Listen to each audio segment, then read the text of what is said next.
dude. Careful. Did you forget?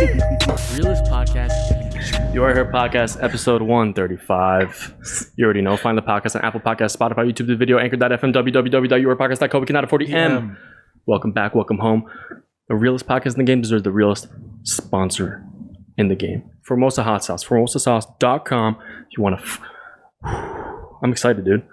If you want a family recipe, tasty, amazing hot sauce with natural ingredients, vegan, gluten-free, dairy-free, soy-free, all the frees, healthy, probably healthier than every sauce out there.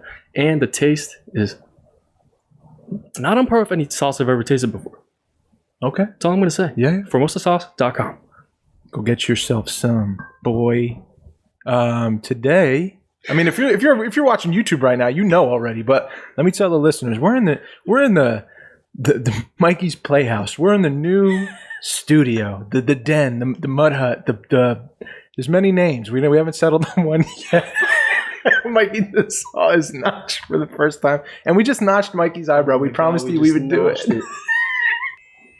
Wait, I can see it. Wait, dude, you're moving. This is the ASMR session. You got a notch. You got notched. Dude, that's a clean notch, too. You see it? New profile picture right there. You Are Here Podcast. It looks good. Is it gangster? It honestly looks kind of sick. I'm saying, Mike. Dude, I got you, bro. But today we also have a special guest in the house. We got Sherine Toussaint back in the building. Sherine, let's give it up. Shirine's in the house. Toussaint. Third time? I want to be real. I just want to throw it in. I Yeah. love your last name. Toussaint. It's a nice last name. Yeah. Thank you. I'm pronouncing it correctly, right? Yes, you Toussaint. got it. Toussaint. Yeah. What is the origins of that last name? My parentals had it. It's from where? From where? What's it's like a Alright. French spin. So I was gonna say French. my family is from Sri Lanka, Uh-huh. Ooh. and my specific race within living in Sri Lanka has a history of Dutch, Portuguese Whoa. settlers Okay. in the country. Okay. So I'm gonna say from there. Have you done the 23andMe deal yet? And like seen percentages? A couple of years ago, Jordan and I did it together. Mhm. And it was very interesting to see the colonization within Sri Lanka. Mhm. But within my parents, my dad's background is comprised of all the settlers that moved to Sri Lanka within like the Dutch and the Portuguese folks that spoke English. And my mom is like natively Sinhalese, which is the other race Wow. that's been there the whole time. Okay. So biracial even in Dang. third world country. Wow. So yeah. Wow. Yeah. That's pretty amazing. You get the best of both worlds Yeah. there. That's awesome. Did you ever do the 23andMe thing? I've never done it. I always wanted to. I'm kind of scared. I don't know why. Why? How- I don't know why. Like something's in there you won't know you Kind of, yeah. and then your whole identity is like ruined. Yeah. Imagine. That could honestly ruin someone's life. I mean, yeah, I mean, In a way. it I was could shake you up. Going to say the only negative that I've heard folks say, which I did think about after we had taken it, is that they then have like your DNA, like they swab Yeah. your spit, Right. and then someone somewhere has Yeah, that yeah. shit for. Do you think there's someone out there that's like the spit swabber? There's someone's got that job. You think? There's people that do that for a living. I think, but I was listening to, this is weird that you just said that because it's super weird. Because I was listening to a podcast about the Zodiac Killer. I'm pretty into true crime. I'm like heavy into it. Yeah. And they were talking about that, like the DNA evidence and how they found the Golden State Killer with the DNA evidence of like a mutual relative, distant relative. And they were saying how when you do like a 23andMe, the way it was described in the podcast was you have to, they protect the individual who, so this is what they said. Mhm. That's what they said. Yeah, exactly. That the individual is protected. But I don't know. You may be, I will say, so personally, again, as an immigrant, folks got my fingerprints, my Yeah. Got it picture, all like already. Yeah. I'm in the system Okay, already. It doesn't okay. really affect me. yeah. But like you said, like if you've never been arrested or Yeah. booked or like anyone has any kind of genetics on you, that is the part of the world that Yeah. folks are afraid of. Is Do you- like someone can take my spit and Yeah. put it somewhere. Do you think we should all be like fingerprinted from like a super young age? Like it's mandatory so that it's always in a database and like Aren't we? just in Aren't we case? all? Are we or no? Because I've never been arrested. I don't remember giving my fingerprints. No, I think as a kid, when you're born, aren't you fingerprint? I think it's like a pretty sure. I guess. but that's a kid. If you have a social security, I'm pretty sure you have a fingerprint. Wink, wink. Really? I think so. But your hand grows. I remember I had to go to Trenton. Like your hand grows. Does that matter? I mean, I think so. It doesn't? I don't think so. It doesn't matter? Yo, did you know there's I feel different like- types of fingerprints? What do you mean? Like the way it goes? Like the way The design. like the design of it? Yeah, we all have different ones. It's all individual. No, but there's like what's yours look like? Is it a spiral kind of one? Yeah, it spirals. Oh, the style? Yeah. Is yours Yeah, a spiral? mine does like a spiral. There's ones that are like just like curves, Uh-huh. like that. Uh-huh. It goes like that. And there's one that's just like flat. I never knew. I don't know. That's why I just found it interesting. That's why they use fingerprints. Well, it's interesting. So Sherine. Shout out Sherine for giving us a little wine. Though. Shout out Sherine for real. brought the vino. We appreciate it. Thank you for coming on the show again. Yeah, of course. This is your, I want to say second or third time. Third time. I think it's third. Third. I think it's It was in as in the well. basement at the first one. The last studio was the second. You were there, Was I? Yes. and then this is the This is third one. third. Okay. We're no longer in a grungy place. We're no more knocking on And doors. again, congrats. Like, Thank you, this is thank you. a very big step. Yeah, it is. No. You're I'm excited, adulting. man. You are. I got the cut now, and You're adulting. I'm ready.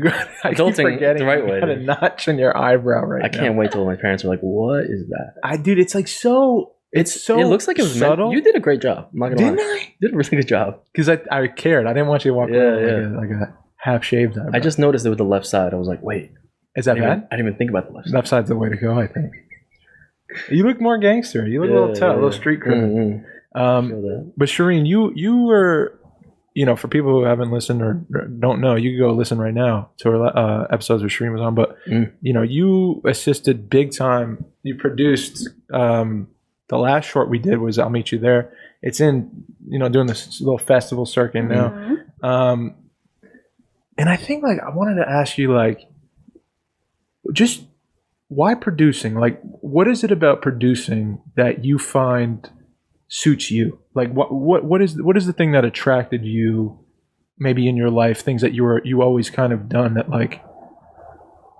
was it like a love for film and a desire to create that experience, or what was it? So I think in high school, I thought I would do the music thing. Wow. And I was like, I'm going to do music management and that's going to be my thing. Wow. But it was still very admin, organized, that realm of it. Uh-huh. I am creative to a sense, but I think it's more fulfilling to help folks like you and you on set to figure out the thing. That's what challenges me is getting from point A to point C and all the logistics involved. And when that is executed in a decent way, that's very rewarding to me. Wow. Yes. But I went to William Patterson. I did the music thing for a while. That's where we met, homie. Yes. Bang. And then I think I was just like most other folks that have been on here, our friends. We got into the Willie P world and just kind of joined a whole bunch of groups and landed in film and TV. I think it's been a happy coincidence of all the things, but also wanting and understanding personally for me of how all these radio, film, TV, they're not separate entities. They all work together. So to get an understanding of how one thing works is to understand how it flows into the region of all the things. Okay. Which is, in my opinion, how producing works, because you have to understand how pre-production and post work to think about all the things and plan for those, unlike folks saying, we'll figure it out in post, which is putting so much stress on just one team. Yeah. Have you seen films Destroyed because of that? That they fall through because it was so much was put on post-production? I think it's challenging, but I think it's more of a team effort when folks from each part of the structure is caring of the folks after them or before them that you're thinking about those things. Right. Working with you guys as my friends, I've had a great time working on all our films. In my professional world, I work with a lot of my friends too, and there's like an added benefit of, besides achieving the thing that you need to do for your job, you're working with friends who have your back. And I think that's like the biggest thing in the world, because like if you're having an off day, you're speaking to someone and maybe you're an asshole to them, but they love you back instead of fighting with you. You know, like there's like that human sense of like being there for folks. Yeah, yeah. You know they have your back. Totally. Yeah. Totally. Yeah, it's cool, like, I guess being on this side of it with, you know, wanting to do something creative with like more so like in front of the camera, you know, like it means so much. Like it meant so much when you were like, I appreciate you so much for always being like willing to help create an experience where film is captured and like all the parties come together, and it's never like a egotistical team, and it's never a, you know, for the wrong reasons. It's like it starts with you creating that experience for everybody. And yeah, I guess I'm just saying I have a ton of respect for you because of that. Always, like you've always, for the two things that I wrote, you know, you've been a huge part in creating them. And like that's no small feat. Like you literally made dreams come true for like me twice.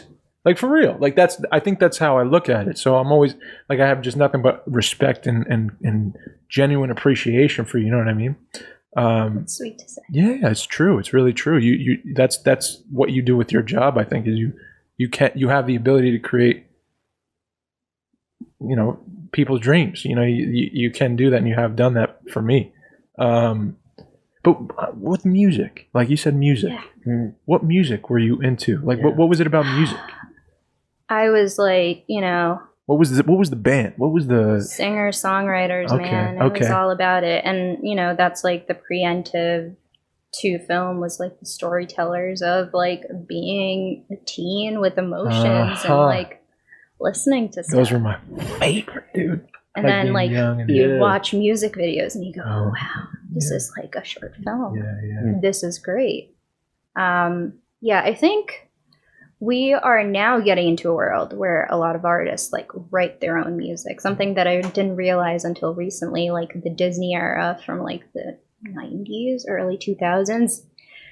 Folks were writing songs for folks. I have a lot of like fandoms that I can claim, but like it's really weird to go back and go, yeah, they didn't write any of these songs. Right. It's like a world's different from like the albums that are coming out now, and it's like folks are going through their entire like process of like start to finish of how this song came to being versus like back in the day, you know, you worked for like Hollywood studios and they would be like, oh, here's all these like songs people have written, pick which ones you want on your album. And I'm like, that's not cool. That's not real. Yeah, I didn't know that until a couple of years ago. Yeah. Lena was like, you know, Beyonce didn't write everything. No. Yeah. I'm like, dude, I remember reading somewhere, there's like this one Swedish like he ghost produces and ghost writes literally like every pop song like made. Isn't that crazy? Like a lot of Ariana Grande stuff is like it's all him. Not a lot. Yeah. It's their artists, and like it's still they're like performers, so they're performing other people's music. How do you guys feel about like, because you can kind of say that maybe actually no, I don't think film can really like fall into that, because I feel like it's still a bigger kind of production than like a song or like an album, maybe. Yeah. But or maybe like it can kind of relate, like that idea of it being so like there's just like a template and you just plug everything in and it like, you know, it's bound to be like, you know, a success, or at least whatever is like classified. I think there's more layers when it comes to TV and film. Yeah. So like the comparison I can make is if there's a songwriter that writes a song and it's like in the performance of the person and their talent.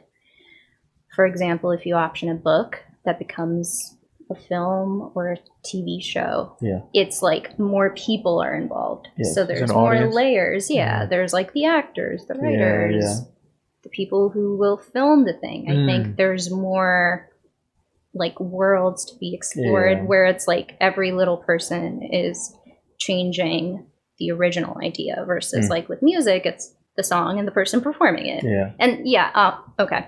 There is production, there is music, all of that, but it touches less people, in my opinion, rather than a full production of a TV show or a film. Right. Yeah, because you can make a song, like you can make like a rock song without a band. Yeah. At this point, yeah. You know what I mean. But you can't really make a film without like a crew. You know. So I think that's kind of the difference. I think it's one of the most collaborative art forms. Yeah. Still. Yeah. I think it's sad that it's like trying to be like less like you.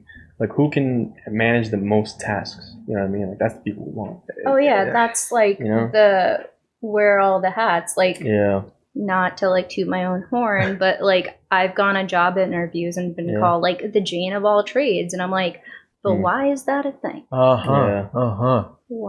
That's my whole and it's life attractive problem. to them, right? It's, like, attractive. Oh, yeah. That's just everyone. Yeah. That's been my life's problem. Too many hats. Too many things to try. Yeah, man. I think in the beginning of everything, like in the beginning of the process of like wanting to like make a rose garden or something, it was like, I want to make sure it's done how I hope. So it's like, I gotta write it. I gotta like wear all these hats to make sure it's like we're gonna get the story we need.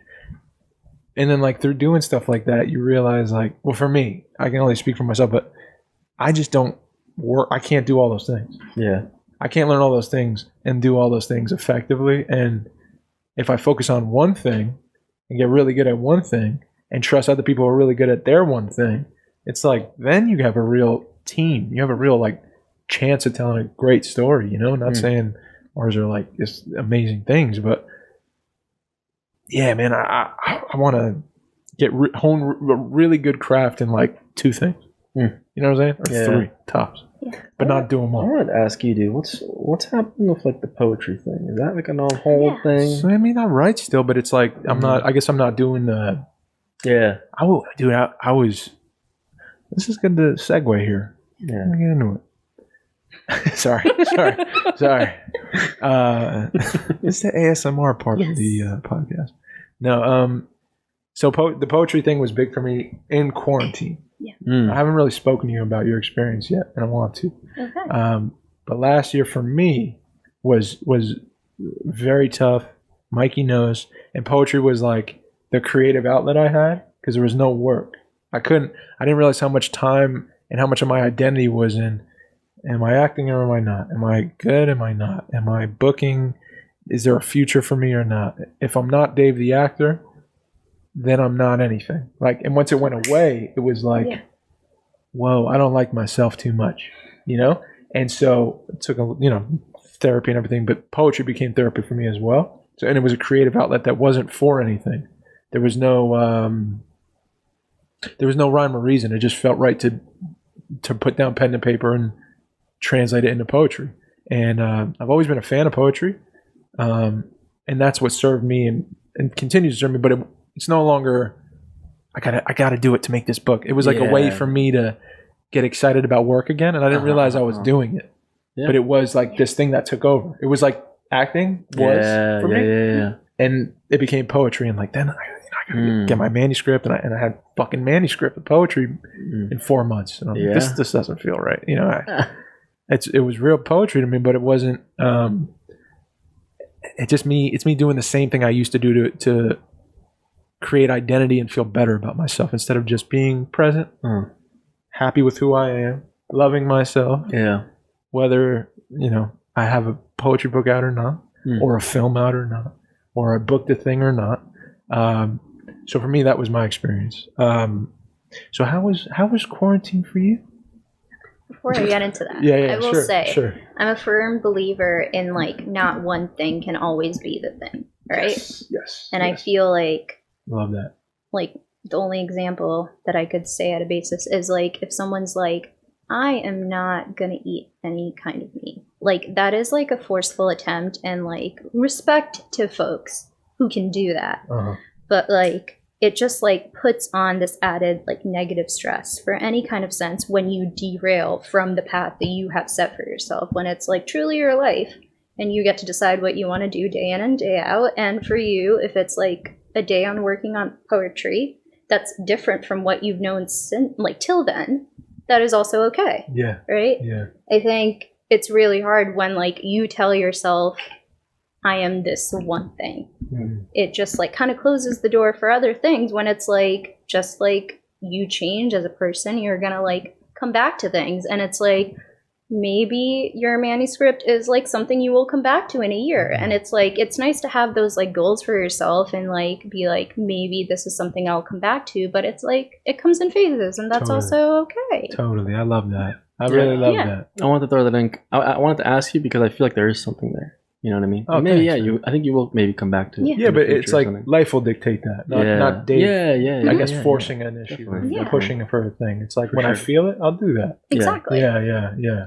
I love that. You also don't seem like a complacent person. Like, I don't think you'll do the same shit until like you're like, I'm Dave, I act all the time. Yeah. I think there'll be a time where you'll come back and you'll feel like some kind of need to do something else, and like that'll be on your shelf to go, this is the thing that I can like now switch my attention to because I'm bored or whatever it is. But you know, I have a genuine like passion and love for it, and I respect and appreciate it. And it's like but not forcing it. But not forcing it. It's like the old book on the shelf. Like I know it's there. And, I'll go read it again one day. You know? Yeah. Love that, Sherine. That's great advice, dude. It's taking pressure off me a little bit. You know? Why you putting pressure on me? Shirine's got to take the pressure off. I aided in that conversation. I mean, friends holding you accountable to your goals is also very important. Yes, that's very nice of you. Yeah. That is important. You got it. I need an accountability buddy. Yeah. You're good at that. I'll be there. You're very good at that. But how was the process for you this past, year and a half, like before times leading into the now times? Before times into leading after. We're still in it. Yeah, we're still in it. I think not that I don't want to complain, but I feel very grateful. I've seen a lot of folks lose family, lose their jobs, struggle, stress about a lot of shit I used to stress about. And I don't have to anymore. And I think that like I was lucky to be in the places I've been and the path I took professionally to feel like very secure in the past year and a half. But yeah, I'm very specific in like this action and the butterfly effect of things. Okay. And I feel like I have until at least last year questioned if I've done certain things a certain way, and then like kind of sitting back while the world is like imploding and having that aha moment of like, okay, like if I did have a hand in the things that are going on, like I think I made the best of my decisions to be where I am.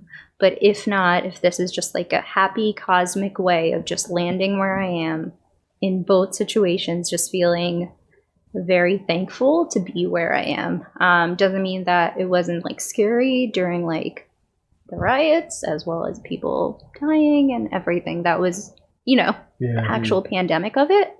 And feeling a certain way about everything that was going on. Yeah. But me personally, I don't really want to complain too much about like how it was on me, because I think it was a time to focus on just being home and being appreciative and getting time back that like I personally would not have gotten back. Wow. But then like also to combat the anxiety and all of that, it was like being outside, focusing on friends, reading books. I'm not a reader at all. And I got into reading, and I think it's definitely been a source of it. Definitely fucking forced me to like focus on my like mental anxiety and all that shit. Okay. Like I started meditating, started like journaling. Like if I was in your position, like I personally have like long-term goals. So like writing a manuscript would be one of those things that I like revisit in a couple months and go, okay, do I still want to do this? Something like that. Wow. So it was challenging in the mental stress, in the mental sense. And I was like definitely stressed out. But I think I am like mentally better Wow. than I have been before. So it's like, I have days. Yeah. Everyone has fucking days, but I think so. It definitely made you like look at yourself. I was just gonna say, About Forced everything. you. it's Yeah. like you got closer to hanging out with you and like finding out who you were. Exactly. You were forced to do it. Mhm. Yeah.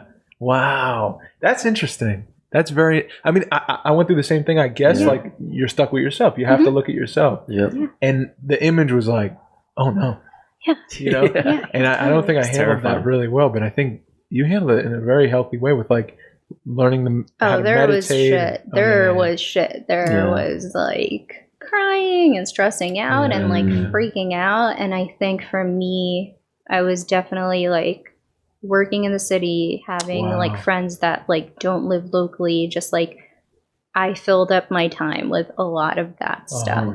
So when that stuff was taken away, I was like, well, what do? I'm home. How I'm not gonna like do some stupid shit to escape like whatever I'm stressed out about in this given moment. You didn't play Warzone at all? Oh, I was gonna say like I'm not gonna like drink and do stupid shit. Gotcha. That too, because like folks do that. No, it was like trying to figure it out. Yeah. Trying to, but yeah, there was some fun nights and days, and Yeah. What did you good. like? I guess. What do you do day to day now that's different from what you did day to day before it all? I think specifically journaling has helped me stay accountable for self-care, meditation, working out, drinking enough water. Those are things that like on a daily basis I go, have I done this? If I haven't, I need to focus on it next week. But specifically like incorporating like R&R time, whether that be like just be like out at a park without my phone for a day, trying really hard to like digitally detox since most of my job is involving screens and watching TV and like being on my phone, trying to have like a day where that isn't a thing to focus on everything else. But like specifically last year, I mean, it took away so much stuff that we were spending time on, like shopping and going to bars, and that's all fun for the most part. But just like being at parks daily, just like coming back to like the basics of like reading a book, napping, like spending time with friends, that like, I don't know, like technology took a lot of that away. And then like capitalism took a lot of that away. Sure, right? Yeah. Jeez. Great time Just for the purchases, capitalism. Yeah. Wow, okay. Yeah, folks shop for like hours. Would you really? I mean, yes, I have done it. Yeah. But I feel like, you know, like think about the times like folks will spend like at a mall, and it's like, Totally. do you really need to be doing that? Do you need it? Yeah. Yeah. It's fun once in a while, but Yeah. you can't be doing that every week. What's one thing that you guys think from quarantine, like, because you couldn't, like in the beginning when you couldn't go out and stuff, what's one negative thing that you were like, that it stopped? Do you have anything like that you could think of? You know what I mean? Yeah, I know what you mean. Yeah. Yeah. Like Sherine just said, drinking, like going to bars all the definitely, time. stuff like that. Like spending the money to purchase things every Yeah. week. I feel like you can have all those situations like safely, socially distancing outside with friends, but it's like taking out the like, I don't know, the additional time you would have spent like going somewhere and like waiting for a drink or whatever it is. Like it just gave more time for you to have like, I also love one-on-one sessions like with people. I love group hangs. I'm down for it, but I feel like one-on-one time with someone, anyone, is so great because you just get to spend time with them. Whereas like even if you went to like go get dinner, you're like speaking to your waiter, waiting to be seated. Like there's so much time just like waiting around. Got you. Yeah. Got you. I see the producer in you like clocking time, even in like the hangouts. I do that so much. I think that's a personal anxiety of like the missed time commuting in a car, like waiting for this thing where it's like reallocated somewhere. Oh yeah. Like I used to commute into the city, and my like daily commute used to be around like 3 hours on like a bad day, which is like very good for, I know people who like clock way more than that. But now like being at home, I'm like, oh wow, like I can meditate, I can walk our dog, I can go to therapy. Yeah. Like there's so much shit you can do in that time for yourself to better yourself. Yeah, yeah. And then like in settings of like friendship and relationships, like reallocating that time there too. Yeah. Yes, I clock a lot of time and I get stressed out. Yeah, I got you. I find myself clocking times too. And I'm like, I could be doing something. Yeah. Like, dude, oh my God, I have a story. Like right before when I got here to like start setting up, it was like 3:00. This guy gets out of the car and it's like, "Hello, excuse me." And What do you mean that just a guy? Yeah, just a random guy, a big guy. Oh and God. he starts talking to me about internet. Like he's like a whatever, salesman guy. Yeah. And dude, I don't know what it was, but he just like had this aura of like he could not like let me break away from him. Oh, no. I spoke to him for 40 minutes. No, Mike. Dude, 40 minutes. About what? Just he was trying to get me off my internet. What'd you say? No, sorry. I was telling him, "No, dude, I really can't." Like, I already have. I was about to say something. I'm like, and he's like, blah, blah, blah, blah, blah, blah. Kept saying things. Why would he pull up? He pulled up in a car? And he kept saying, he's like, I'm not a salesman, but you are. And I'm like, hey, dude, but you are. And also, he was like a very nice guy. But was he in a car? And he knew my name. I don't know. Whoa. It was weird, dude. Was he in a car or no? Yes. Do you think people knew he was that waiting, and then he got out of his car when I got out of my car. Oh, that's fucking terrifying. He knows you moved in. He's been watching you. He's like, oh, you just moved in? Someone moved out? I'm like, what? Dude, that's weird. What internet goes door to door? What internet goes door to door? I will say to you though, like technically speaking, it's my fault. You should just be like, I need the best internet possible, and that's only Verizon Fios. Not that I'm plugging them. You just plug them. Not that I'm plugging them, but just be like, I need gigabit up and down. Yeah. Do you have it? No one has it. No one has besides Verizon. He told me, he's like, we got that. I'm no, like, you don't. You don't have it. You don't. I've already got it. Thank you. That's what you should have said. I've already got it. He's like, but you don't need it. You really don't. And he's telling me all the reasons. I'm like, because you're a nice guy. Yeah. The nice took over. And I'm like, yeah. I'm sitting there like, yeah. Yeah. With that smile, that stuck grin, you couldn't wash it. I will say that like you don't need it is like something that I've working with a lot of folks now, working from home, getting their internet upgraded for media that we work on and needing like beefy internet. Yeah. I've literally been on like calls while people are upgrading their systems, and like my like coworkers are saying everything that I've like said to them to say, and be like, I need this, and the dude goes, no you don't, and it's like, I am telling you this is what I need. What do you mean no I don't? They're trying to sell you things, but like they don't just even want to lies. sell you it. Yeah. And it's lies too. Yeah. It's like, you don't have that. I know you don't. I should have just been like, you should have told him, get back in your car. I'm all good. And scram. But that's the thing about time. Now you're Dude, and I was you're thinking affording about, him time. I'm like, I could have literally been moved in here and like set up already. Sherine, how would you handle that for real? Someone rolls up. So I will say, in some situations, and homie's sweating bullets. Oh no. He's like, can I go on the porch in the shade? I'm like, dude, stay right there. Guess. Whoa. So he's on the porch with you? Oh, Mike. I feel like in situations I try to gauge if this like interaction will serve me in some way that I'm not seeing. Because like first tense is to be aggravated and annoyed and be like, why are you talking to me? So like I feel like, just like testing the waters to see if this conversation serves you in any way, or if like you're serving that person. Other than that, my really terrible way of getting out of anything is to just act really fucking awkward, dude. Like if I was you, I would be like, I have to go ask my caretaker. Like if I can do that, like I'll be back. I gotta check in with mom. You gotta get weird. I gotta check in with daddy. Yes. 1000%. Check in with daddy. That is a great idea. Yeah. I don't know why I want to do that, but like in the moment, I'm just like, I'm like, it's gonna end. You got to get brave. You got to get real brave and just swing. Back in the day, or I think I would still do it, if I'm like with my girls and we're in the city and I see someone like checking them out, you just gang on to it and you just do something a little bit more than them that they just go, oh, I know. So like my thing was, if I saw like someone checking out one of my female friends, I would add on and be like, hey, Chiquita, how you doing? Just add on to it, and the dude will just like slowly just back the fuck away. I believe that. Yeah. That's jarring. Yeah. You wouldn't expect. You just turned 15. That's the thing about cat. Oh god.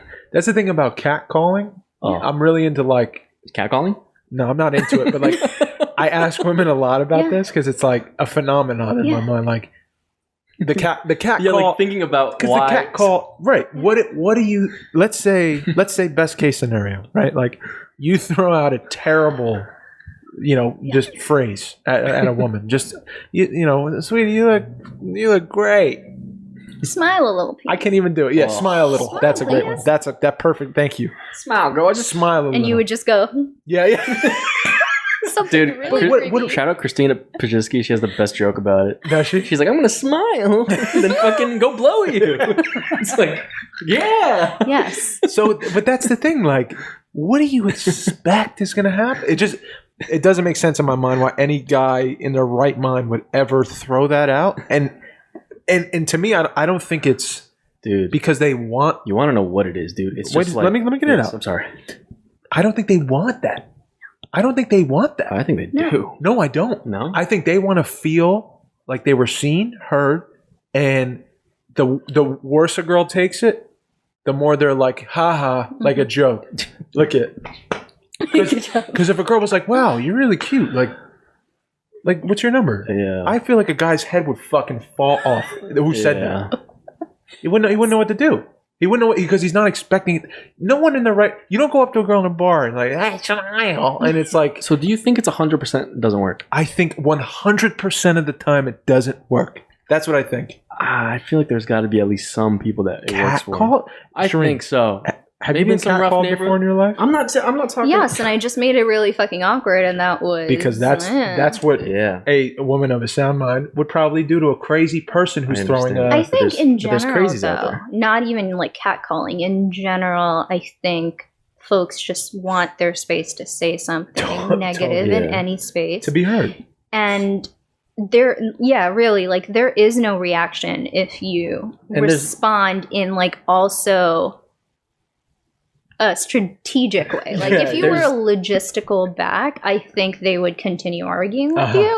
But if you say something very outlandish like your cat watches you masturbate, sir, there is nowhere to go from there. I love this spin. There's no like repercussion to it. Yeah. There's no repercussion. Like there's no way they're not gonna like run after you. It's the You're in most- a car. It's the most like you're a scared human being thing to do. Yeah.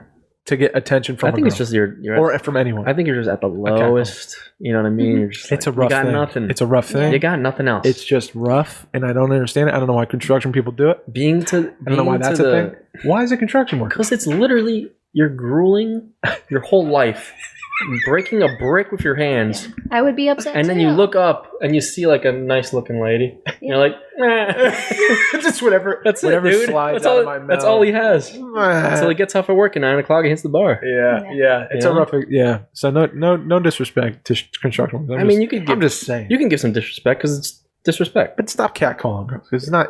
You can find other ways to have fun. Change your job. You don't like it. You know what I'm saying? If you That's don't tough to have say. anything nice to say, don't say anything at all. What happened to that? Yeah, dude. What happened to that? Sherine. Yes. What a crazy tangent. I love that. That's why I see you were here podcast, realest podcast in the game, episode 135 or 6. We don't quite remember the count. Sherine Toussaint's here. Sherine. Yeah. So going back to quarantine, the thing I realized that I walked away with that I didn't realize I was missing before was how important having a like home and how much gratitude I have for the relationship I have in my life. And I was, because when I look at from the outside looking in, you and India Rubber and little Sammy, you guys have like a home base. You know what I mean? Like you guys are a unit. Yeah. You move as such. And I just want to ask, like, was there any revelations to you or was there any changes in the home environment because of this whole thing? Do you look at things differently now? So I will say, Jordan, that dude, is fucking rocking, obviously. He's rocking. I personally was very individually focused on what I wanted and what I needed for a very long time. And then I met someone who was also the same and caretaking. And we just did the thing together, and like we did a ton of shit that shouldn't have like worked out, like moving in 6 months into our relationship. Like Wow. in like looking back at it as like I was still in college, and I was like, logistically that thing shouldn't have worked. but we put in the work. And I think by the time we got to quarantine, yes, the fucking world was imploding, but like we personally, between like my family and his, we had dealt with so much shit that it was like, it's always felt like we've done more. So like, what is going to be the next thing? Like it's like solidified the strength of it. But for me personally, whenever I'm like stressing out or freaking out, like, yes, that is home base. Like I know how to find my way back. Yeah. So that's where. What's the importance of that to you? Like having a home base? I think that you've created with another individual. Yeah. I think it's just like knowing someone like intimately enough that like they understand. Like I think our communication has gotten a lot better in the past year. We've operated in like, you know, circles and our lapping, and we had our little home base, but like we worked outside of it, and then like that world was just like severed at the core, and it was just like just that part. So I think like being in quarantine definitely, like, it was a privilege to share more time that we didn't have it in the past. So like parks with Sam and spending time, and just like a lot of the time clocking that I knew I missed out on years before was like reallocated back to it.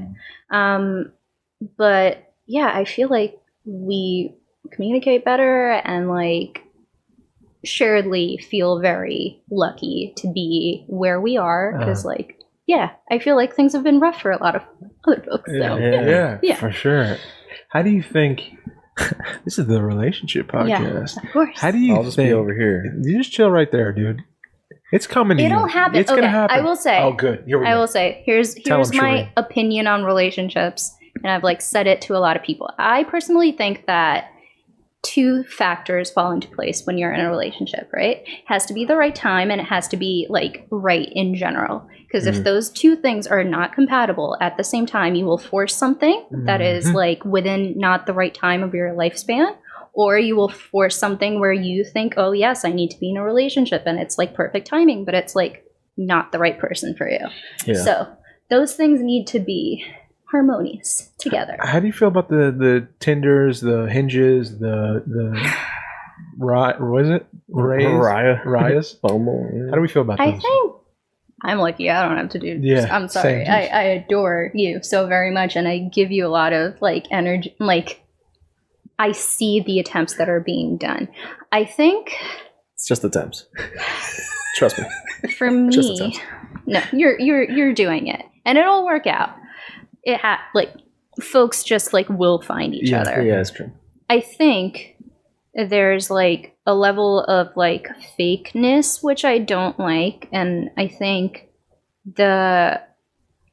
if someone is like a certain way, it's like it's not the honeymoon, it's like the dating phase of like someone pretending to be what they're not. And I feel like the apps like do that.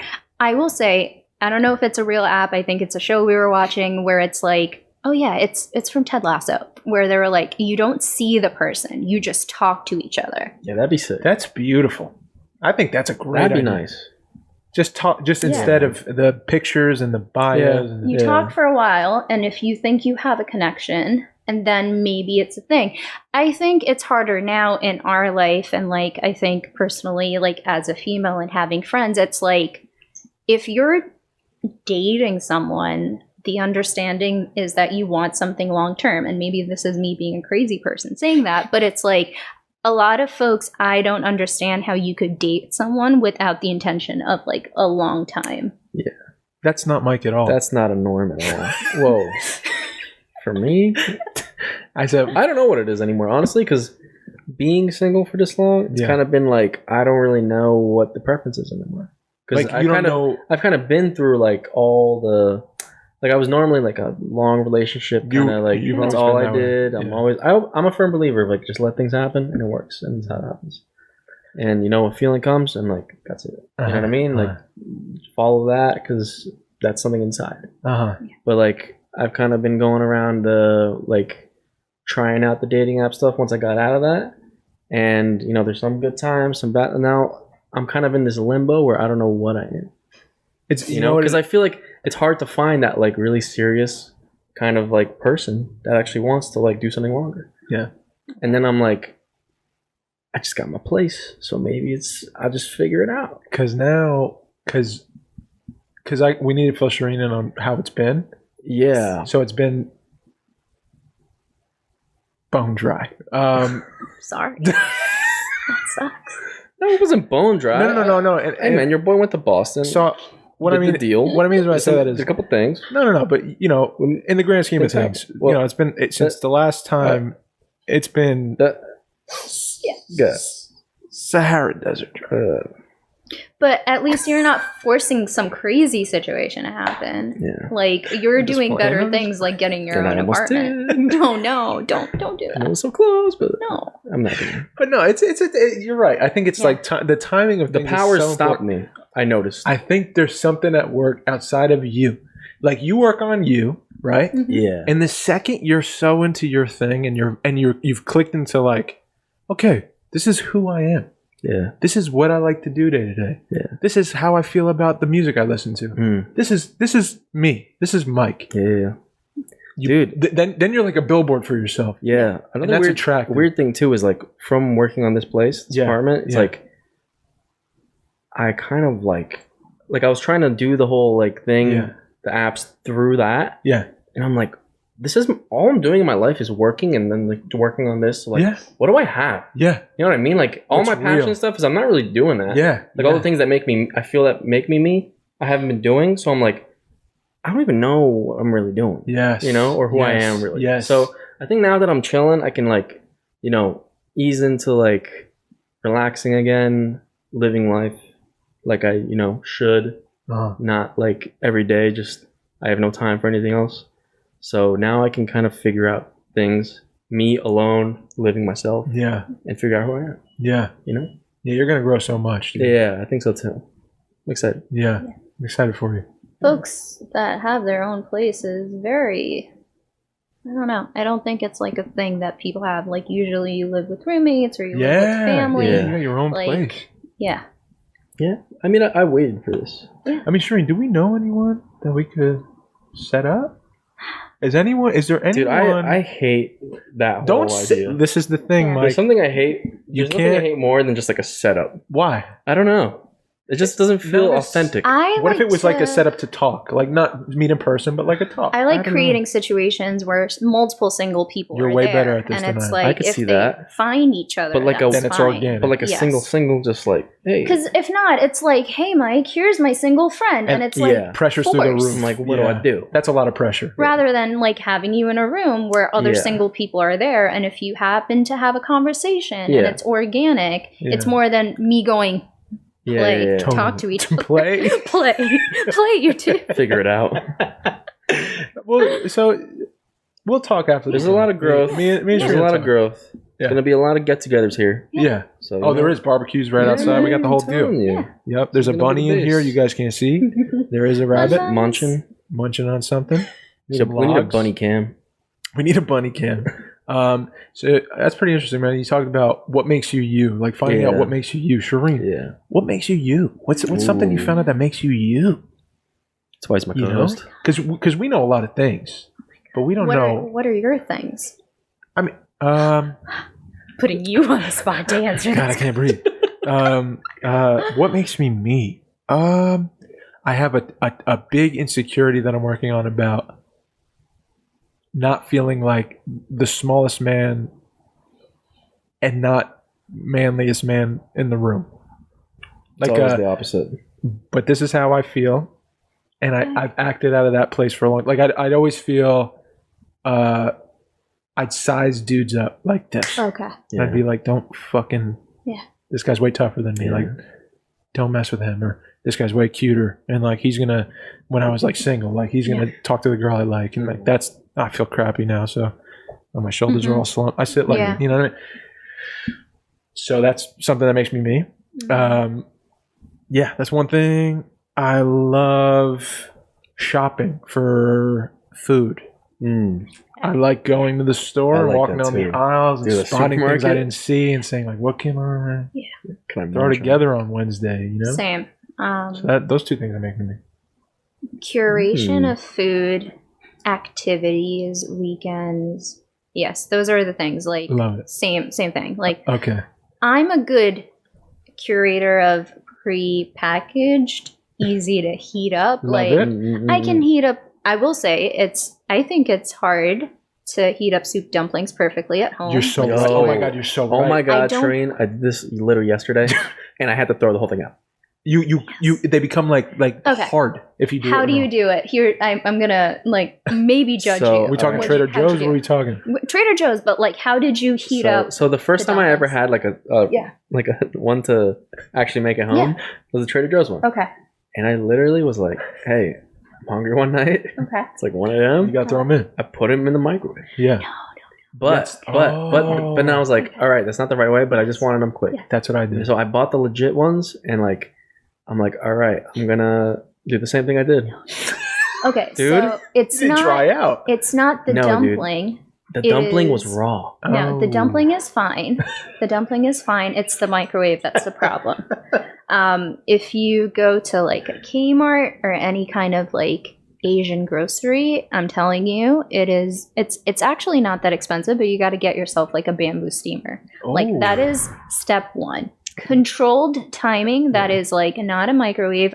We have an Instant Pot at home. I try to do it in that, but it's like like Dude, pressurized and they pop. Steaming is so annoying. It's really not though. You put water in a Yeah. pan, you wait until it boils, Yeah. and then you put the steamers on top. Yeah. And usually, Trader Joe's or not, 10 minutes of steaming will perfectly Dude, cook them Okay. perfectly. soup dumplings. Okay. But So good. yeah, it's very technical in not Yeah, popping yeah. them. Uh-huh. So So you Yeah. figured that out. yeah. That's what makes Yeah. Sherine Sherine. Yeah. That's one thing. Yeah, Okay. I don't love pop that. my soup dumplings. I also know how to eat soup dumplings correctly, but How is it's that? I know that because too. credit to my best friend Holly Yang. She's amazing. Shout out. Anyway, how do you you eat it? how do you eat? Okay. You tell me.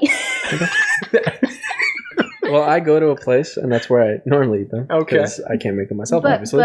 how do you So ingest? I got multiple. Never invited Techniques. me. It's fine. Never Okay. I invited me. What tried is- to invite you 20 times. Never. What is the technique? I have a couple techniques. Okay. So if you want to be proper, Uh huh. you grab it with the chopstick. Mhm. You Wrong take your- already. Take your little spoon. Mhm. You do a nip Mhm. on the dumpling, and you pour out a little soup. Sip it. There you Is go. that real? Yes. Yeah.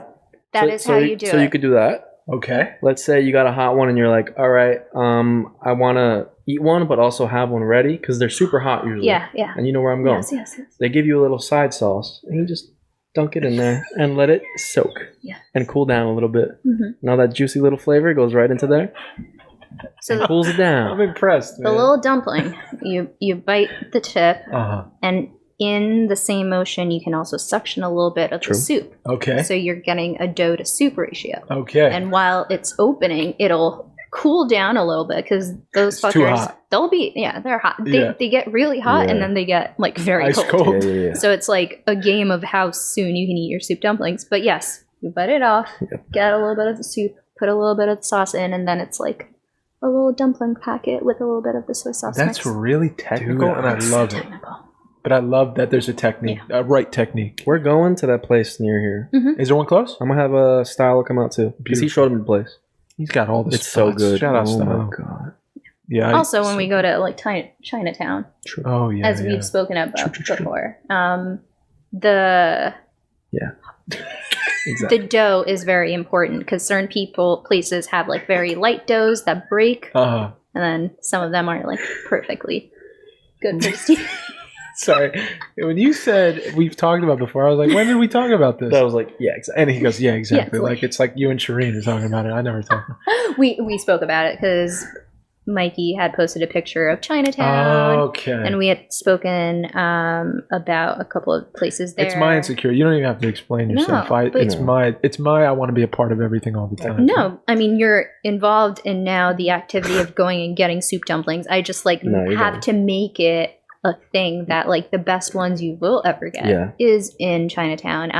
What's the place? Do you know the place called? We go specifically to Noodle Village. Oh. But before COVID, Jordan and I had a tradition with one of my best friends. We would go in and see the Chinese New Year parade. Wow. Wow. And then we would go and she would secure us a table Oh man. at one of the hottest spots, whichever one she preferred on that day. And she would order us soup dumplings. And that's actually how I was introduced to The soup dumpling Yes. technique. To the soup Yeah. dumpling. Got it. Yeah. Got it.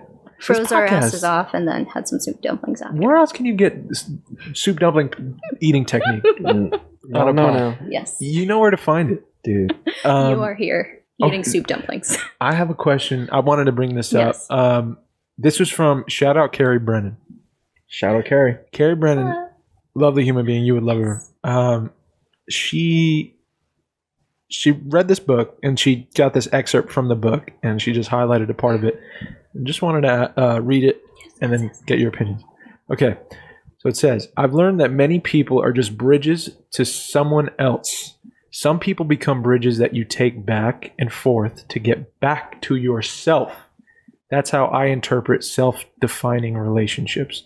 The people who bring you back to you. The ones who say, you're always welcome here. You are family. I love you. And there's nothing you can do about it. Get used to it. So, and her question was that she posted on her Instagram was, when has someone been a bridge for you back to yourself? I think your closest family and friends are always that. Like, that's what I had mentioned before, obviously with Jordan and Sam, but like with my friends and everyone, it's like you like lose yourself sometimes. And Isn't that like something? knowing the way back to like what feels like home is like very much a thing. And what is the thing on like when you ride a bike and like you turn The gears? the gears? So Andrea Gibson, who's one of my favorite poets, she has a thing and she's like, I know the amount of how many gears it takes to get back to you. Whoa. So she's like, if I ever find myself lost, I know how many gears it'll take to get back to you. So I was like, yes. You know how to find your people. Yeah. Get back to them. I wonder, like, the nature of being a human is like you lose yourself at some point in life. Like you just drift. Yeah. You lose what makes you you, and you feel it, and you feel lost. You know what I mean? I wonder why that is.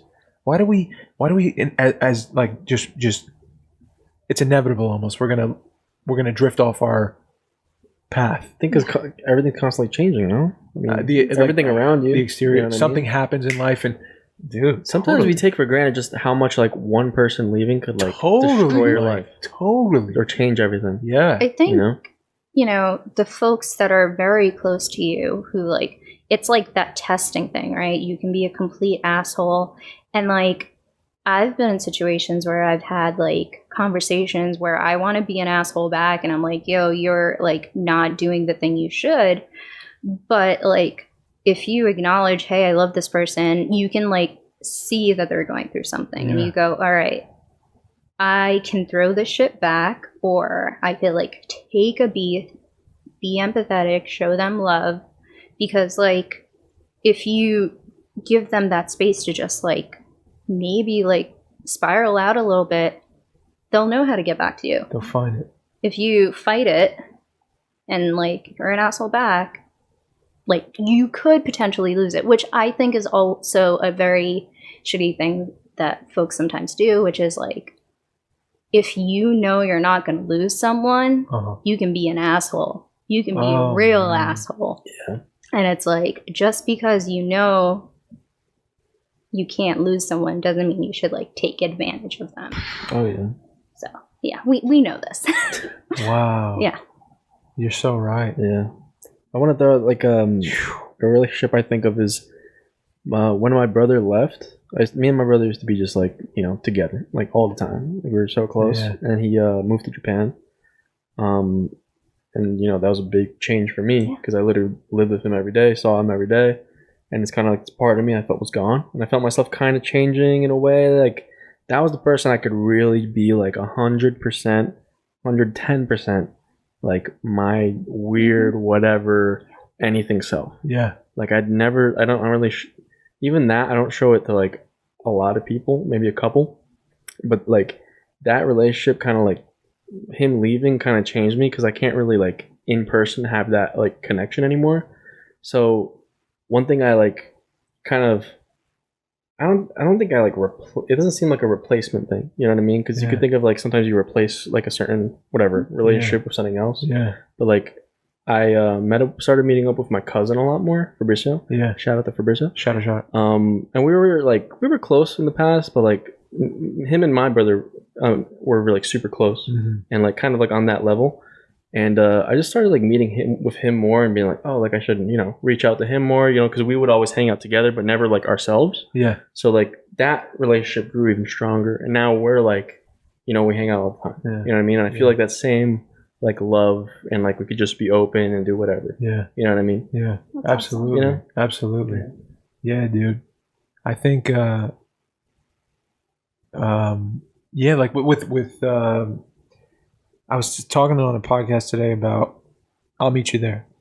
And like when I wrote it, it was like out of fear, total fear of, I don't know, everything I was watching, everything artistically I was like moving me, and the thoughts that kept me up at night were like, dang, like is every relationship just a pain at some point? Like you're bound to lose. You're bound to lose each other. So it's and the more I travel down that road, the answer is like inevitably, yeah. Like we're bound to do that in every relationship. And when a person goes missing, like not your brother didn't go missing, he moved. Yeah. But a hole was left, right? Like there was a pain there. There was some kind of change in the relationship, and I just kept thinking about like, it's like when you begin a relationship, it's like you're shaking hands and you're saying, like, I'm gonna hurt you, and then the person's saying like, I'm gonna hurt you too, but this is worth it. Yeah. Right? Isn't that like bananas to think about? Yeah. I almost have a belief that it's almost like instead of like the actual human relation, I feel like there's like a soul level of like, Totally. it's like you don't even think about it. You know what I mean? It's like just like these energies are around you, and like this is the group, and like once it leaves, it's like, okay, as a person you're like, all right, he's leaving, but like it's still, your whatever mind or like heart isn't really like following, you know what I mean? 'Cause, like, to deal with that new like emptiness, you know what I mean? Yeah. I feel like there's got to be, I don't know, there's something there. Yeah. It's like you can't catch up. Almost like your heart can't catch up. Yeah. It's like your mind knows that things change, but your heart's still like stuck in like, but why is, like looking in the dark? Like why isn't it? Yeah. You know what I mean? So, yeah, dude, it's like a morbid thought, I guess, but it's in. I think you captured that moment really perfectly, though. Like within the I meet you there, like the scope and the space of like the way someone lives on after they are no longer there. I mean, there's definitely a lot of happiness in finding those spaces after you go through loss, obviously, like multiple stages of grief and going through it. But I think preserving someone's legacy when you lose someone like that, it's always like, it is heartbreaking, but I think the only way to get through it is to focus on like the good stuff and like every little thing that like that is still there of them, even though they're not like physically there.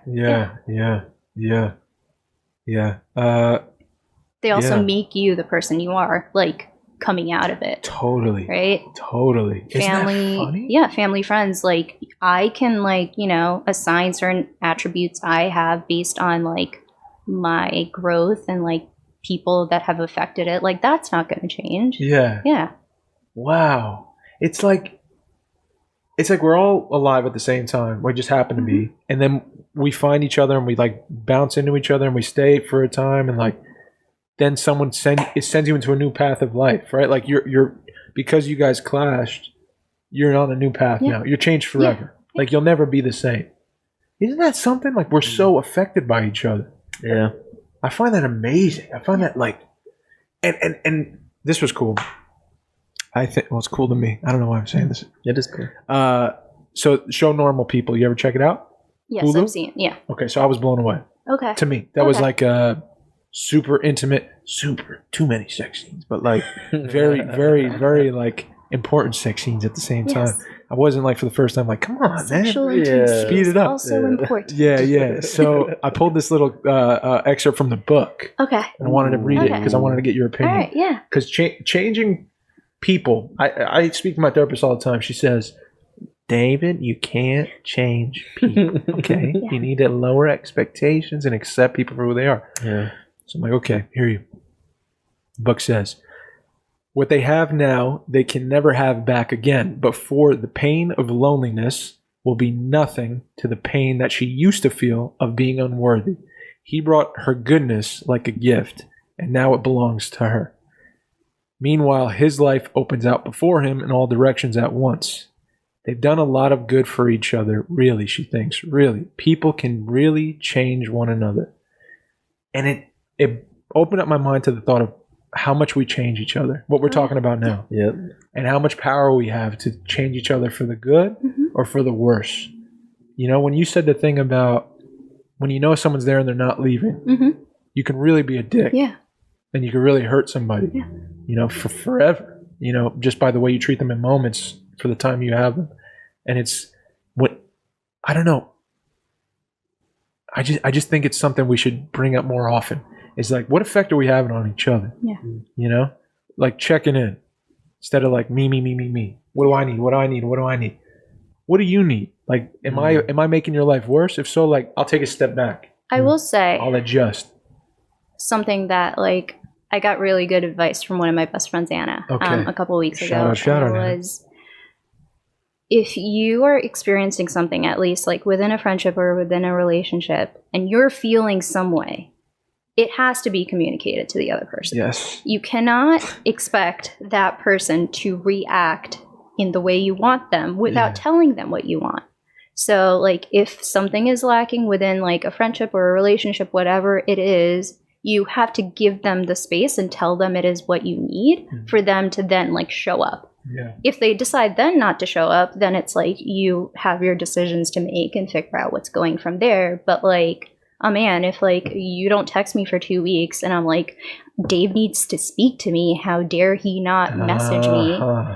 I have to tell you, like, hey, dude, like, I want more communication from our friendship. Yeah. That is something that needs to be said. That's I very can't just healthy. magically assume that you know what's going on in my head and how I'm spiraling and how I'm, like, sizing up our friendship. Have you ever done that? Have you ever, like, Oh, fuck yeah. any Yeah, that's relationship- how. Okay, cool. Okay. That's why she gave me the advice, because it was like I was expecting someone to show up, and it was like, again, to the you can fuck up as many times and people, like, won't leave. When you know that, you also go, well, this is like, you've been around. You know all the shit I've been through. You should know that right now, Right. in this space of time, I need you. You knew I needed you. And it's like, you forget that other people also have their own lives and their Right. own shit going on. Right, And, like, right. in my spiral of going, you're not doing this thing that I need you to do, and I feel really weird that I have to, like, bring it up to you. You should just even know. And it's like, what's going on with them? Yeah. Maybe, like, there is, like, a space for you both to have an honest conversation and, like, hold both people accountable. Yeah. But yeah, I think when people are treating you badly, even if you know, like, it's like you will never lose this relationship, that's really terrible to do. But still, like, holding your friends accountable, because I think that's a really hard thing. You can have a lot of friends. You don't have that many friends that you can honestly and brutally be honest with. Yeah. And if you don't have that, that's not a friendship, like, in my opinion. I love that. Because it's like, if you are also true, you're going to have, like, an open and honest conversation that's, like, not vengeful, not negative. It's like, hey, this is, like, how I'm feeling.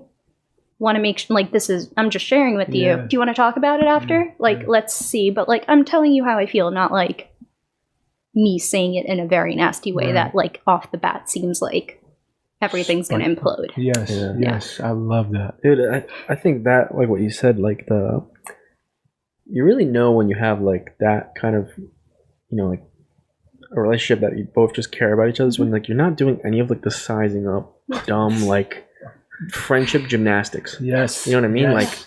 Like, I've been caught so many times just like, why are they doing that? It's like, it's just not that close of a, you know, and you're like, you either or wants to be, you know, closer or more to the other person, but the other person's not giving enough. Yeah. Or it's just not going to be like that. Yeah. So, like, I think once you see yourself in those moments, it's like, you just got to realize, like, it's really not that, like, serious between you guys.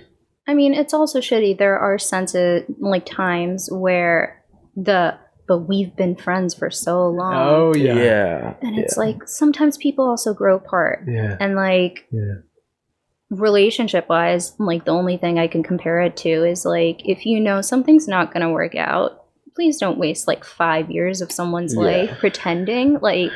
Yes. Like I know someone that like was in a long-term relationship. I'm sorry, Dave. Are you getting? No. Yeah, I'm affected, but also my You're spine had a affected? crack. But it was like someone had Whoever this broken. person is, I feel for them already. Someone had broken up with them, and like her thing was, well, thank you for giving me like 5 years back that I can then go find like the correct person. Yes, we know each other for 10 years, but people also grow apart, and like some people like grow together and like Totally. adapt to it. Totally. And sometimes people don't want to do that. Yeah. And like to each is their own, I guess. Yeah. But yeah, forcibly staying in something that doesn't work because of but it's been X amount of years is also just like not good for your personal growth. It's not good for the other person's personal growth either. Yeah, I agree. I think like the cool thing I'm noticing is like I've always had a hard time with that, like the losing of relationship. And my thing I got from being a kid and going through all the shit I went through was, how do I befriend everyone? Yeah. How do I grow a family? Yeah. Right? And it took a quarantine for me to look at myself and say, dude, it's okay. Not everyone's going to love you. Okay? But the right people will. Yeah. And if you love yourself, that's enough. Okay? Because you can't control anyone. So I'm learning that and I'm growing in that area now. And the thing I'm realizing is like I've lost a friend through expecting this person to know how I'm feeling. Yeah. And I held in everything. And I had all this pride and this ego and didn't want conflict, and just wanted it to go away because I didn't want to lose love. And I lost a friend because of that, because it turned into a fight. Yeah. And I couldn't hold it in, and it exploded instead of like a nice conversation.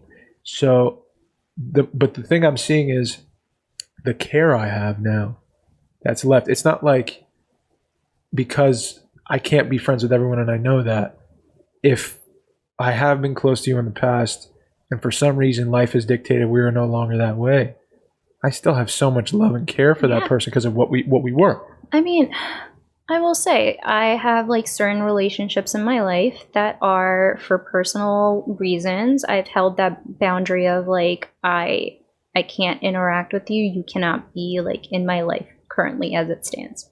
It doesn't mean that I have any ill will towards you or like that I hate anyone or that like I am like waiting for them to like implode in some way. It's like you can watch people from a distance and be happy for them. Totally. And like be in a neutral space, but also acknowledge that like some folks are toxic, man. And it's just not, after like trying and trying again, going, okay, this isn't going to work, but like I still care for you. Yeah. I think that's so healthy. Yeah. Okay. It's hard to hold those boundaries though. It's very hard. It's very hard. Yeah. I'm getting better. Yeah. Yeah. Like I got to cut you at some point in the next few days. Okay. There's going to be a little divide. Just let me know. Don't text me. Just kidding. I'm just kidding. I love you very much. India Rubber reached out on IG Live. You can always be a part of the You Are Here IG Lives on Mondays when we record. Because, surprise, you're listening on a Wednesday. I hope your Wednesday's going well. But it's actually Monday in our world. Great way to start the week. Oh, yeah. Great way to start the week. So I have some questions from India Rubber. Okay. For Sherine. He actually said in text, for Sherine. Aww. What was the hardest part about getting into post-production? Ooh. I don't know. Again, I think working in post-production like I do now was a happy coincidence because I think I always thought I wanted to work in production. And again, I think I've like realized I'm not a creative in the sense that like I will be fulfilled setting up a shot or setting up like lights. Like obviously when we're a set, I'm super happy to like help folks out like as a team. But it wasn't fulfilling in the sense I think I was like more stressed out about trying to figure out like the lighting and the technical part of it, that it just wasn't there.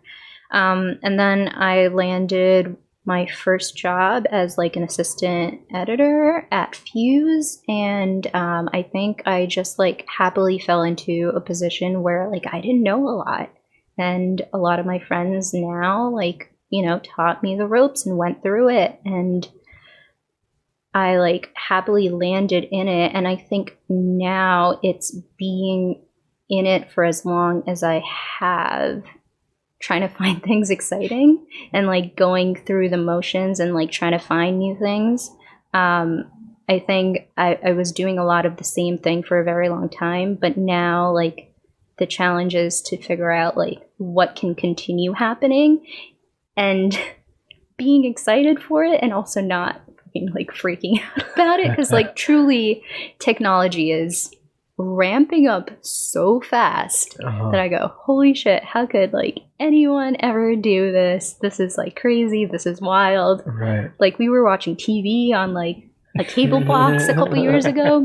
What the fuck is streaming, and how many streaming things can you get? Yeah. But I think I do find fulfillment in working in post, and like I like working with people. Yes. I think it's so great. I like being the last checkbox of like seeing everything that came before and like having the privilege of getting it up to air and things like that. But yeah, not psyching myself out, because a lot of shit can also go wrong. Yeah. Oh my God, I bet the pressure that could be there if you let it. Yeah. And like, again, I think at a basis right now, I get to work on so many good shows and trying to focus on like, this is like amazing stuff that's like, you know, we're getting to work with like PBS, and like it's going out to like a great audience, and we're working on stuff with social justice and like working on great content, and not getting caught up in the, well, there's like a release missing and this file isn't the right way, and like we need it for this deadline, and being like, that stuff is very important, but also like the act of what we're working on right now is like pivotal. Yes. Yeah. What do you see? Do you like looking ahead, or we don't have to if you don't like it? I do like looking ahead. I think I like freak myself out sometimes, because I think the producer in me at some point in my life went from looking for everything that could go wrong and like making plans for it to waiting, like having that like waiting for the other shoe to drop feeling often. Got you. Especially in like the past year when everything else could go wrong too. So I think for me is like, you know, when I'm working on a show is like focusing on the positives and like being like, yeah, we're working on this really great documentary and it's going to go out and it's going to be a great message, to not focusing too much on like, dang, they forgot the captions. Oh man. They misspelled something. And it's like, that stuff is very important too. Like it, you know, it affects like the hard of hearing community, and like I see the butterfly effect of like the thing that can go missing, but like for me it's trying not to like pigeonhole myself into like falling down a black hole, more than pigeonholing, going down a black hole of one bad thing when there was like a million other like really great things also happening at the same time. Got you. Yeah. What do you see, like what is in the idealist of worlds for Sherine Toussaint? Where do you want to end up in, let's say, a decade from now? What would you hope to be doing? Would it be growing in this company and you know, being the head of I would love to do my own thing. Okay. And like, you know, Jordan and I have spoken about like, do you think we can do it? And it's like, I think again, based on life situations where like what else could even like come our way at this point. But I think again, it's for like the people purpose of being like, if I have my own thing, I can work with my friends, my very qualified friends that are so good at what they do and will also have my back, and like going to work won't feel like going to work. It's just you're working with people you like love and appreciate, and you just get to spend more time. Yes. Gosh, yes. That sounds amazing. Okay. Which is like how it feels when, you know, we're working on films. That's exactly which how is it like feels. Get a little glimpse. There's a stark contrast to being on something where it's you were hired to where like you were like, hey, you guys want to like Mm-hmm. come together and do this thing? Yeah. Like when we were kids and like, Yeah. yeah, let's do Yeah. it. It's much different. You said it when you came. Yeah. You brought that up. Like, I just never experienced nothing like Yeah, what we yeah. had. Especially on film sets, I feel like it's like the closest you really get to like people you don't normally, you know, you're not normally around. Yeah, yeah. Like you have to break down that barrier Totally. to be able to like achieve, you know, things you want to. Yeah.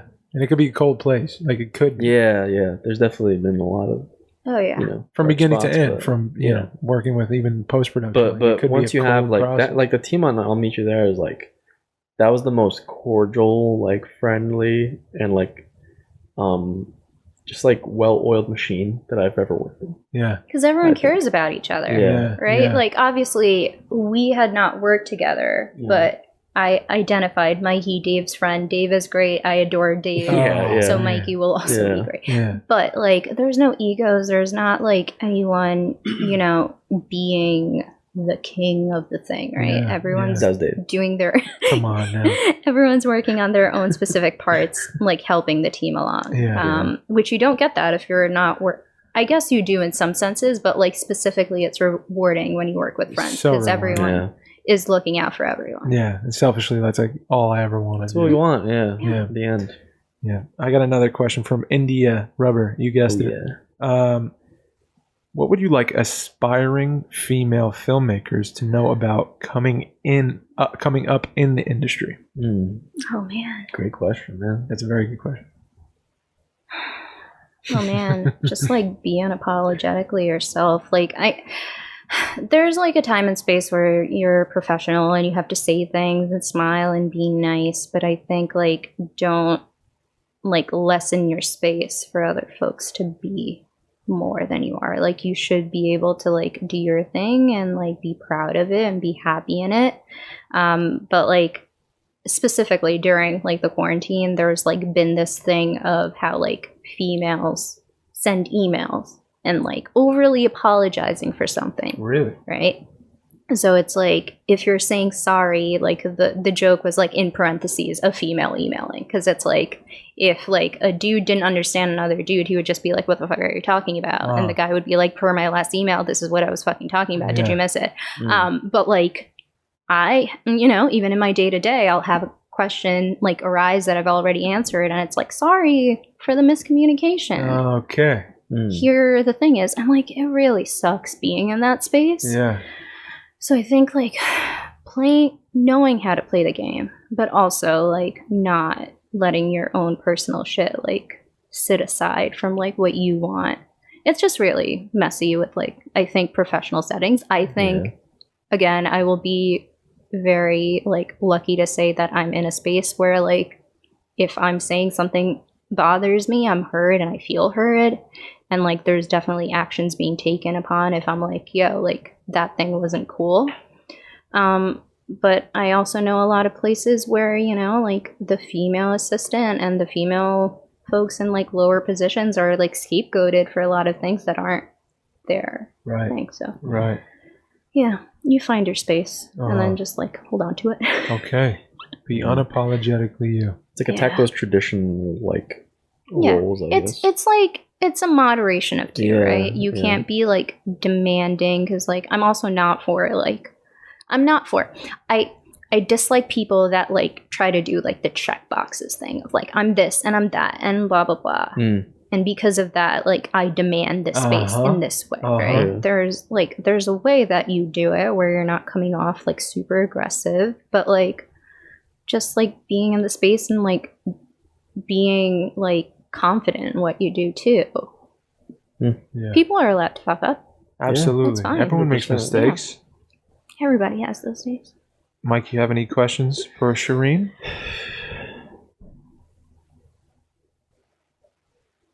I can't think of anything else. I wanted to something, do dude. so. I wanted to do something before we left. If I could figure this out real quick, but it was. You know what word association is? Sure. Yeah. It's like a game. Me and Mike were talking about it. Like, we were like, Yeah, "Oh, we'll yeah. get Sherine involved in this new game, Mm-mm. word association."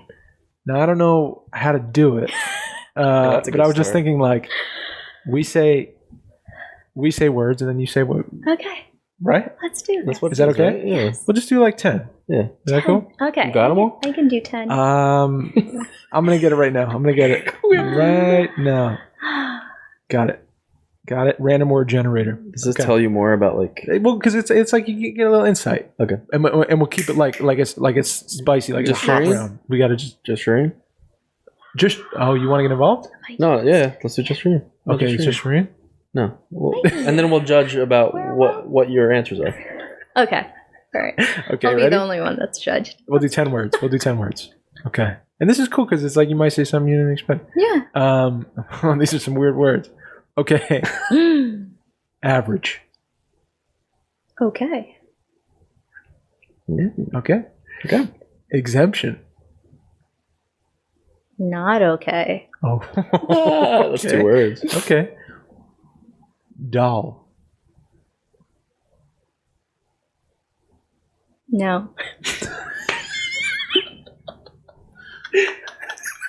I love it. Okay.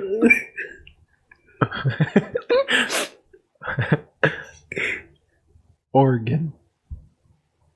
Pacific Northwest. That's 3 words. Oh my goodness. I said Oh, you said. Northwest? Wait, did you say Oregon or Oregon? I said it weird. Oh, Oregon, It's Oregon. Oregon, like the heart. Oh, the heart. Pacific Northwest. That's 3 words. Oregon. Oregon. I thought you were gonna say nope. Nope. Absolutely not. How about, okay. Fold. Twofold. Rigid. Rigid. Looting. Happens.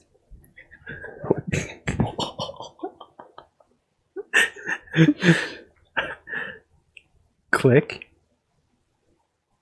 Adam Sandler. Oh. Love it. Mutation. Natural. Reservoir. I want to say dogs, but I'm going to say water. Last word. Delivery.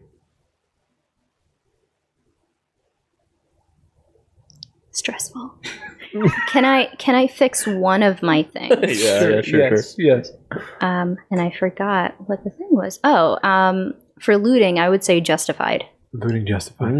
Okay. That's my only fix. Okay. Yeah. There you go. Should we dive into it or just? No, I mean that's it. Okay, That's I feel it. that. You I take feel it that. as you I like that. I like that. as you want. Hey man, Thanks for doing that with us. That was fun. I would do that again. That should be a new thing. Yeah, I like that. Well, That was end cool. on that. Oh, okay. Let's end on that. Sherine, want to plug anything before we're out of here? Anything going on? You want to shout out anybody? You want to say what up to Sammy at home? I love my friends and family. There we go. And family means all my friends. Yes. Thank you for doing the show today. Yeah, thanks, Sherine. We love you. You're always welcome back. Yeah. Sherine, is your middle name Joy? Yes, it is. Sherine Joy Toussaint. Wait On the podcast. Yeah, we're closer friends, right? Yeah. From episode 135 of the podcast, you already know where to find a podcast. Apple Podcast, Spotify, YouTube, the video, Anchor.fm, www.yourpodcast.co.com. I'm in my zone. I'm in my home. And that's just what it is. My name is Mike. I'm signing out. My name's Dave. I love y'all. Please be kind to one another. Sherine, peace. Good luck. Bye. Peace. Eat soup dumplings.